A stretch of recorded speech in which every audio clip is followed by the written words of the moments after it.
What have you done when entering a new team? Sometimes it's difficult to actually get an accurate perspective on the workload and the related resourcing issues and constraints. How have you approached that? I think if you want to be a successful marketer, so someone who really influences great outcomes and leads a contributing function, which marketing is, then you need to build trusted relationships really quickly.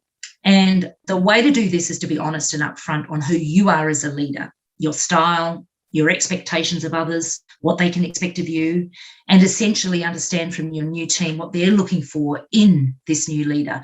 Remember, often teams are without a leader for a little while. They may not have loved their last leader, or they may have really loved their last leader. So you're coming into an environment with a lot of uncertainty. So work with that team. What are their thoughts on the strategy, the work? Other colleagues, divisions in the business? What are the other partners like, such as your agencies? What's been done well? And very importantly, from their perspective, what can be done better? I like the simplicity of the start, stop, continue discussion. They have that as well. Every team I've inherited, I've spent a lot of time talking to them one-on-one first, and then also as a team in those early stages, probably again, over-communicating, yeah? When I joined Bank of Melbourne, I did one-on-ones with each of the marketing team right from day one, my first meeting at 9 a.m. with the first person in the marketing team.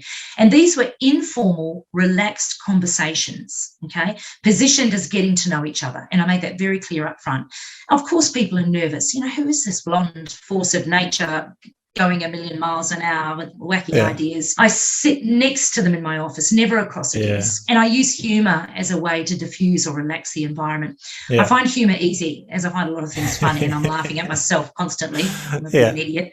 And it's amazing what you learn when you ask really good questions and then shut up and listen. I learned about the challenges they face with the conflicting expectations of others in the business. I've learned about the impacts on a team when there hasn't been a leader in place for a few months. And ultimately, I learned from the team what they've found difficult, where they've found joy, what's working. And the consistency of their feedback, even though they were all speaking to me separately, was noted. The agencies that were outstanding and the people in the businesses who didn't get what they did. So I had all of this insight to then start thinking about how I would help position our team and myself to be successful. Yeah, makes sense. And while it's time consuming to have all of those, there's no better way to do it, is there? It's like qual research, in-depth research, one-to-ones, and really getting to know your team, understanding them, building trust, having empathy. Yeah, fantastic way to get your finger on the pulse. So once you've identified the issues and the major pain points, what strategies have you then implemented to either help the team prioritise or to help them get better leverage from every initiative? Going back to what I've just mentioned before, as a team, we quickly evaluate the marketing strategy and how it aligns with the broader business strategy. If there's anything we're questioning or that we don't quite agree or support as a team, then I see it as my role to make the call. Yeah, that's why you're the head.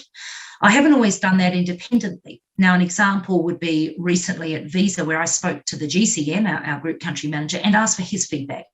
I then had his support on the decision made to ensure that we're on track. Look, leverage is a great word, and it's actually a great solution. And I've done a few things to get better leverage, particularly when you are working in a fast-paced environment. And we never have, and we never will have, an abundance or an infinite set of resources. So I've driven a purpose-led full business strategy versus just a marketing response to the business needs. Now, the benefits of a purpose-led business strategy that marketing is absolutely a very big part of, leading, but certainly engaging others, the benefits are multiple. You can draw on other budget lines, not just marketing.